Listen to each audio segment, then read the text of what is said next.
This is the ERP Advisor.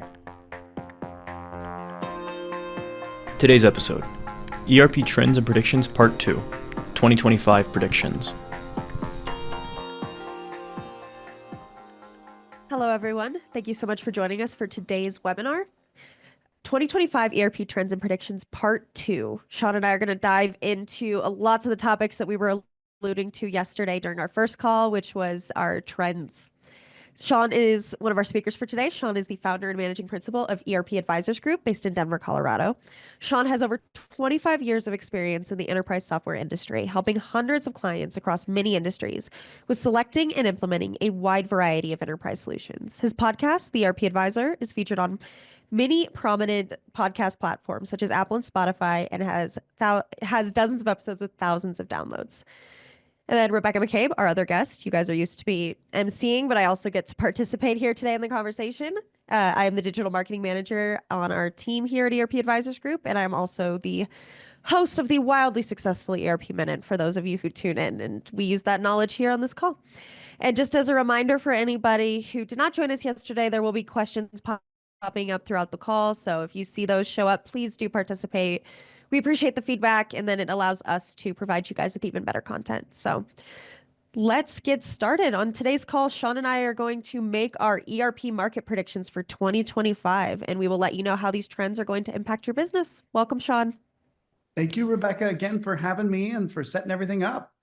Yeah, of course. These calls are always so much fun. I know throughout the year, I'm doing everything that I can to talk about ERP news and deliver the most up-to-date information that I can to people. But it's great to have this event every year that you can come together and actually talk about the things that we saw. So excited to dive into it. Yeah, you pointed this out that, we go back and look at these prior conferences that we've done to see what actually happened. Like we talked several years ago about industry-specific solutions, and boom, they really came on the market. So I think we're going to cover a lot today that's going to be very interesting for sure. So get ready, everybody.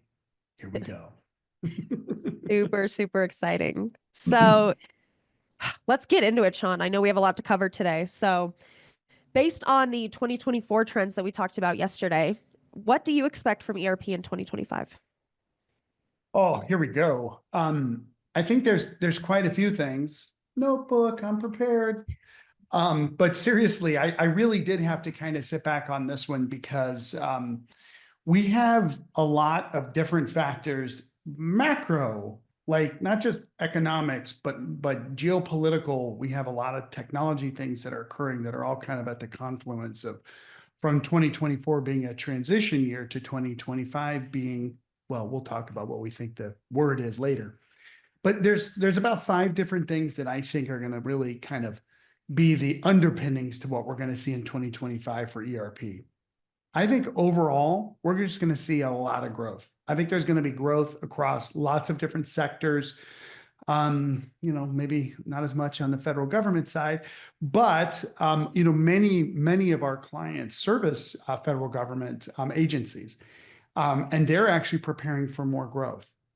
So it's quite interesting because I do think we're going to see some new things that we haven't in the past. If we look at tariffs, right, we have clients that are in the steel industry and other building supply industries that'll be impacted drastically by some of the kind of regulatory sort of compliance things that the new administration is talking about.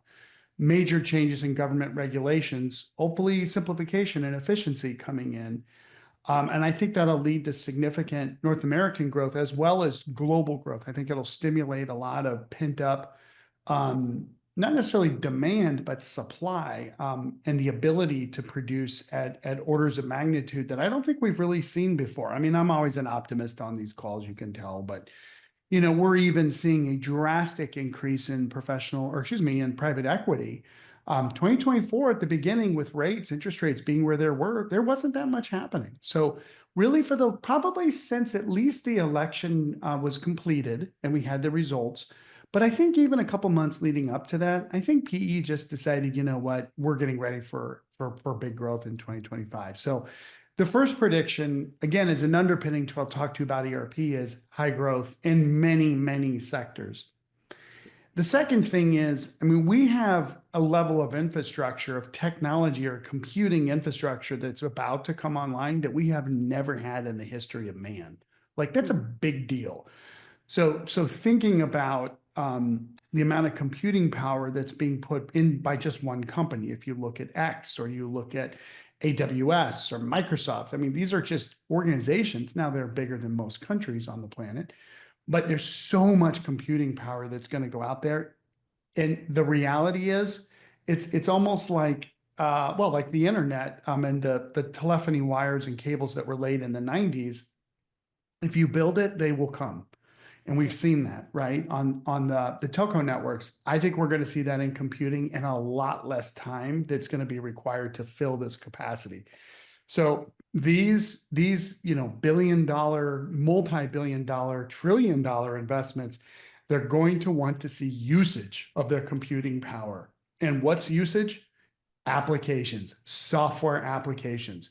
So I think we're going to see a whole new level of software applications to my. So the second point was about the super infrastructure, computing infrastructure coming online. But the third is really a whole new level of innovation for application development that we've never seen before.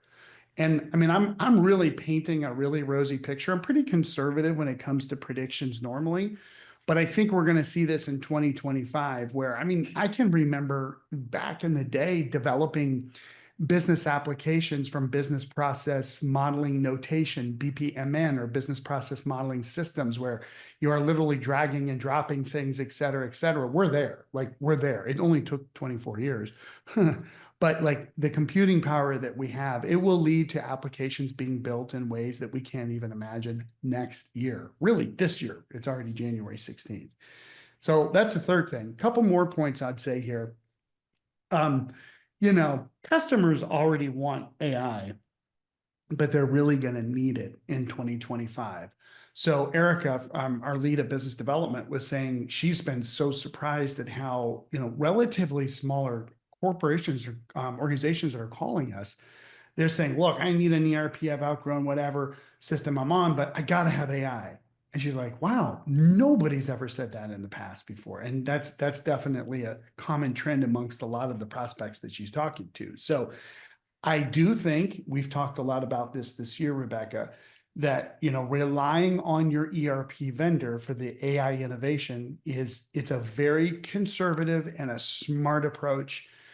We really don't know what a standalone AI enterprise software vendor is going to do. We used to worry about what they would do with your data, right? But now it's also with that computing and processing, who's building your apps, where do they reside, et cetera, et cetera, et cetera. Those are kind of problems that the ERP vendors have been dealing with for decades. So that's why I think we're going to rely more on ERP vendors. And by the way, you're already paying them. The way the contracts work now, if you remember, you pay the same every year with subscription services and subscription fees. So why not get demand from them, that level of innovation? And again, like we talked about yesterday in 2024, we saw all of the vendors make great strides around their AI infrastructure and support and investment. And then I think we're going to do a total separate call where we're going to do the rundown on all the major vendors, enterprise software vendors. You'll talk about that later, but when you look across all of them, they're doing it. And I think we can trust them to do that. I think they're making the right move there. So I would say those are kind of the four major areas: the high growth just across the board, the supercomputing and infrastructures coming online with major innovation and application development occurring, ultimately kind of coming back to then customers just saying, I gotta have this. And it's not just I got to have it because, no, it's I got to have it because I need this part of my business to be optimized, especially as we talked about some changes going into 2030, which is generational changes in the workforce changing. People are going to need more automation in their organizations. Can I just hang up? Definitely. Is that enough? Are we done? Yeah. Should I hit the disconnect? Good. 10 minutes. Thank you, everyone. Exactly. That was a lot. It was. And yesterday, for anyone who joined us, if 2024 was realistic, 2025 is going to be explosive. And I think that's what you're alluding to is there were real expectations set in 2024. And we talked a lot about that yesterday, where people were actually seeing the application of AI and what it was going to be able to do, but they understood how it was going to play in their business. More realistically, their expectations weren't inflated. Now we're seeing what some of the vendors are doing, and we're going to discuss this in our call later because we realized way too much content to cover in a single call. So it's something that we need to build out separately and then offer to people. So be on the lookout for our vendor predictions. But there's just so much. There's so many things that the vendors are doing that people can actually expect their systems to be doing in 2025. And that being said, I would love to jump a little deeper into the AI piece and what you expect to see.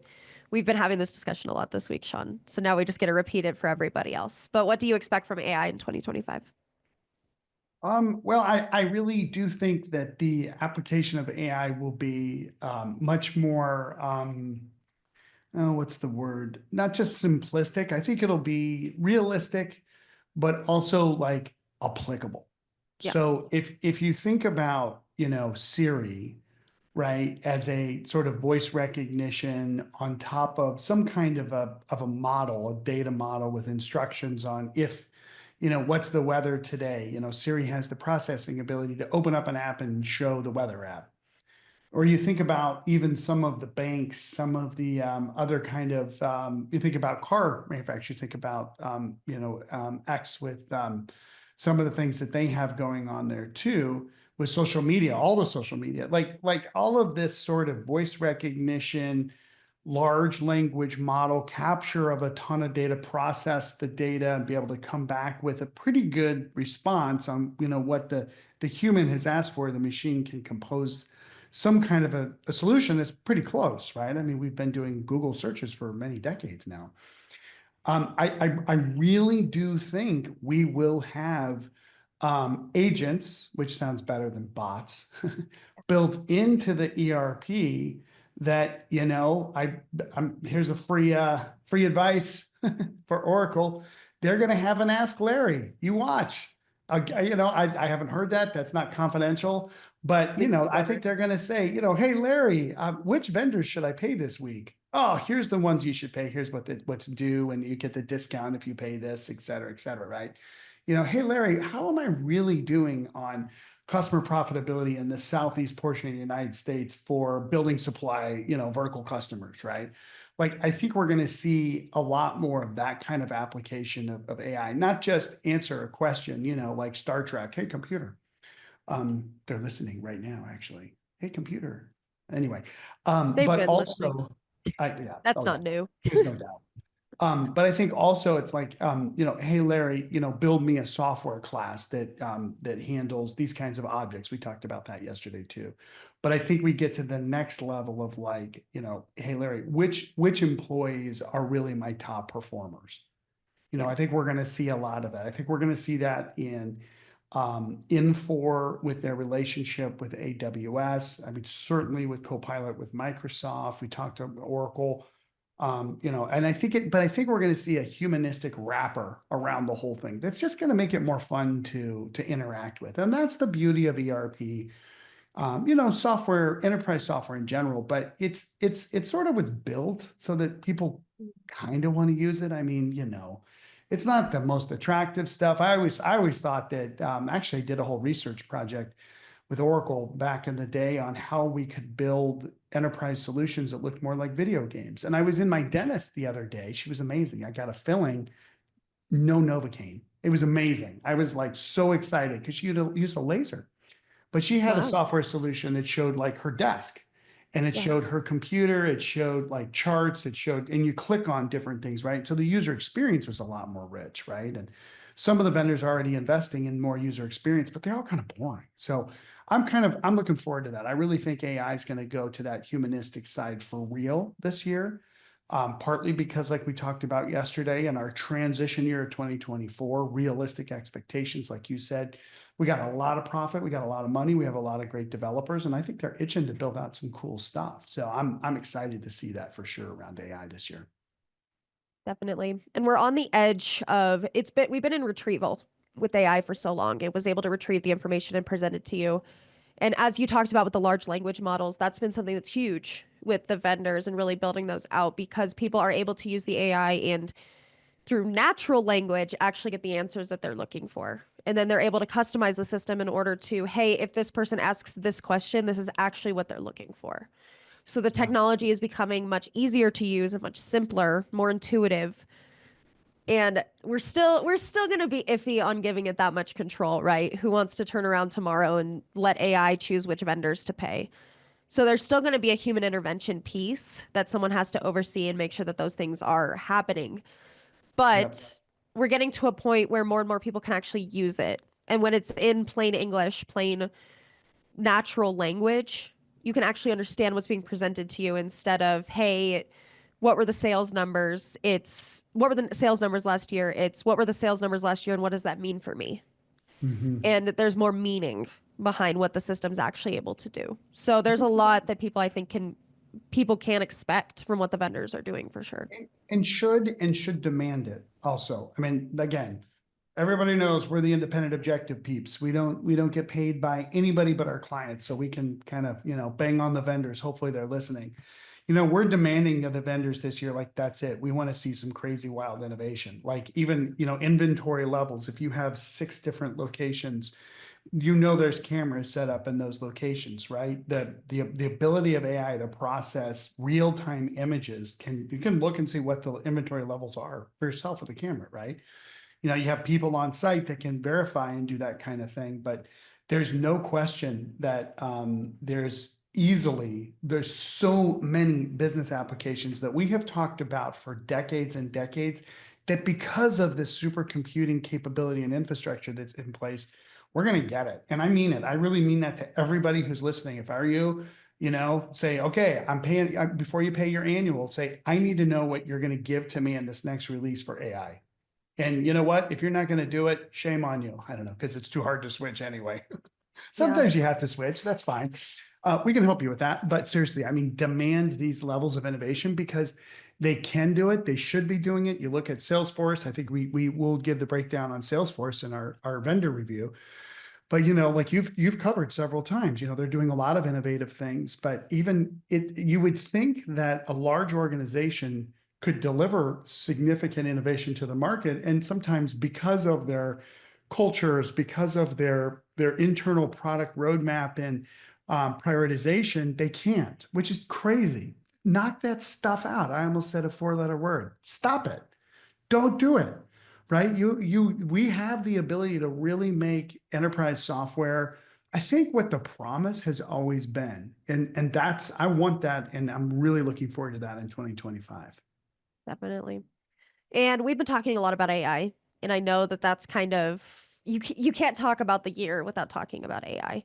But I would love to hear about some of the other technology advancements that you're expecting in 2025 as we step into the new year.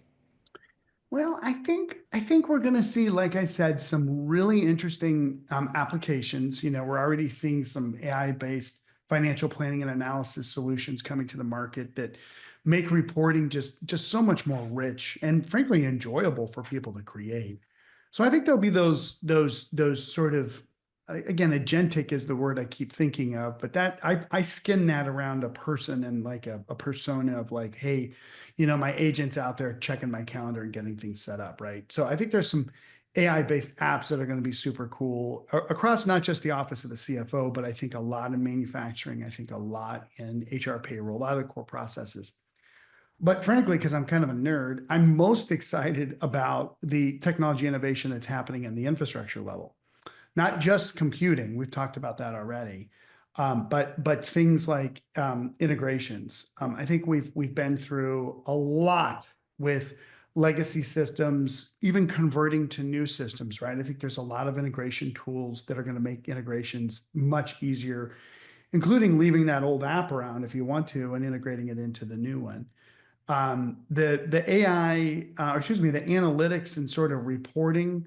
I think we're going to see a lot more innovation around that. I think that's kind of driven by, customer demand, right? Most of our clients, they want these phenomenal dashboards. They want the viewpoint into what's happening in the organization, much less the decision making with the promise of AI.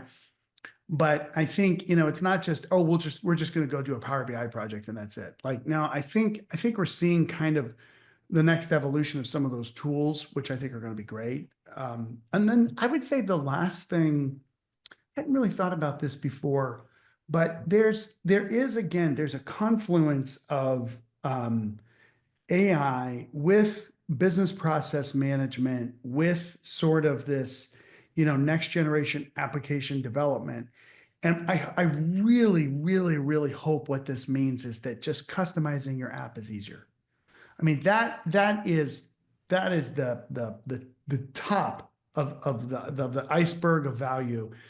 We have so many clients, right? Oh, customization is bad. You shouldn't do it, right? It's the truth. Don't do it. But every client has some customization.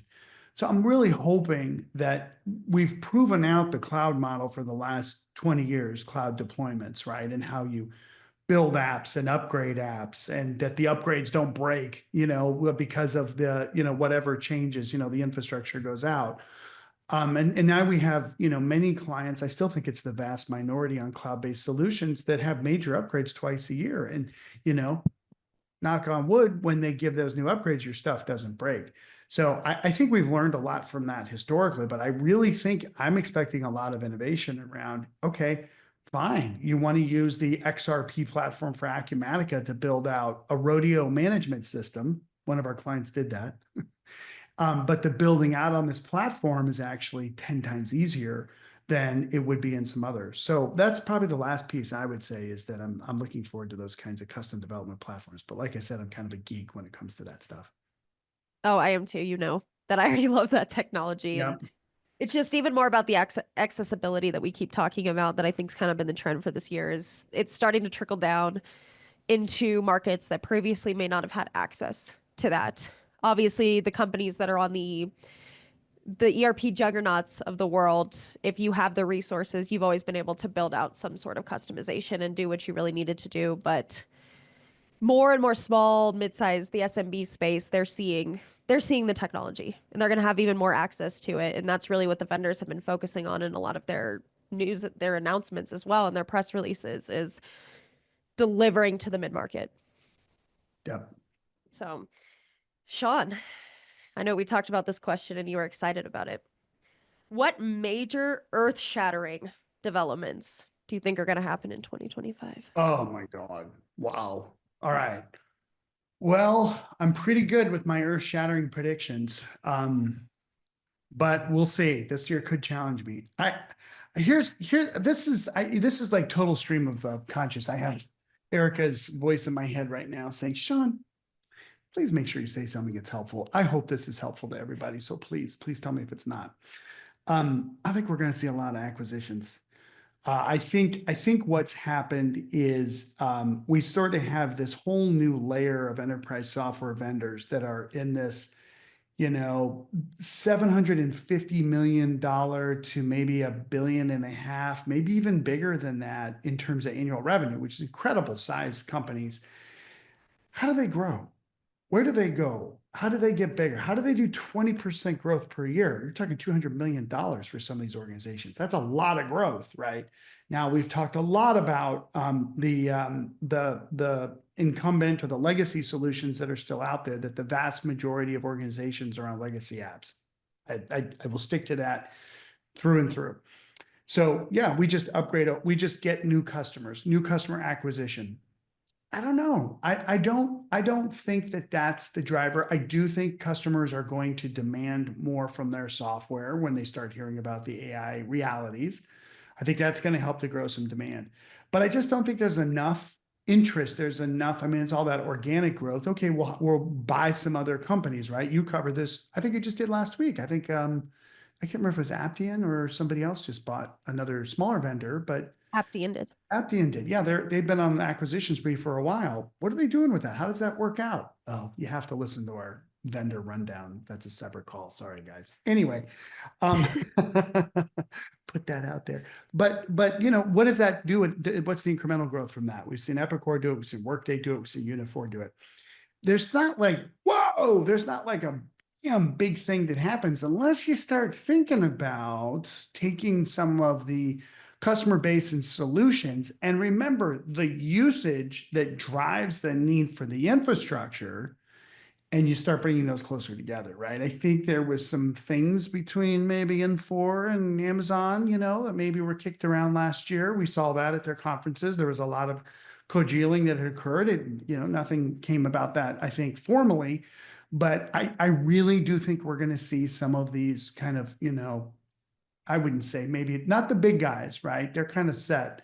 Who knows? Who knows? But I think there's going to be a lot more acquisitions this year, and it's going to freak people out, and it should. Because when your software solution gets acquired by somebody else, you don't know what's going to happen with it. And more times than not, they just kill it. They don't say that, and they make you feel better about it, but over time, they're going to sunset the heck out of that. So we got to watch out for that for sure. The good news is the customer bases are so large that you can't just kill, JD Edwards World customers, right? There's tons of customers out there running on World. There's still some support for it, believe it or not. So I think this time next year, we're going to look back and say, wow, it almost looks like a completely different landscape, or at least it'll start to be that way. Right. I think the other thing that's going to be earth-shattering this year is around implementations. I think we're starting to see a trend that we're never going to be able to fill the requirements of people that are needed on the consulting side. There's just too much. So I think there's going to be a lot more tool-driven, AI-driven implementation methodologies. We're talking to some of the vendors about that right now on what they're doing, and it's very promising. So I could see implementation costs continue to go down, but at the expense of implementations being more out of the box, a little more standard cookie cutter kind of things too. So, I mean, maybe that's not that earth shattering, but I think again, this time next year, we're going to look back and say, wow, we're kind of implementing ERP in a total different way. I hope to see that, frankly, but that's all I got. Yeah. And hopefully with the new technology, even if it is a cookie cutter implementation, that those innovations and those changes to make it a little more cutting edge can actually make that cookie cutter actually make sense for a business, right? In the past, you don't want, not every project's cookie cutter. So that's right. Everyone's different, right? Because that's the other thing I have to jump in. The more as we grow, I get to focus on different things throughout really the whole global industry. It's pretty wild. And the more I look at where we're at as an industry, every single implementation, right? Even our own implementation of a professional service automation solution was totally different than one of our competitors who uses the exact same app. We have different models, different way we staff. So, every implementation is this unique event. It's not like every Cybertruck equals every Cybertruck equals every Cybertruck. Yeah, you can change the colors and add features and all that stuff. But that's just not that way. Every implementation of Deltek Vantage Point for engineering companies is completely different. So, I think in 2025, I think we do start to see this acknowledgement. Hey, you are in need to customize. You do need to make this system fit your needs. Just tell it. I don't think it's going to happen in 25. Hey, Deli. I don't know what Deltek would name their AI. Maybe it's Delia. Delia, there you go. Delia. Della.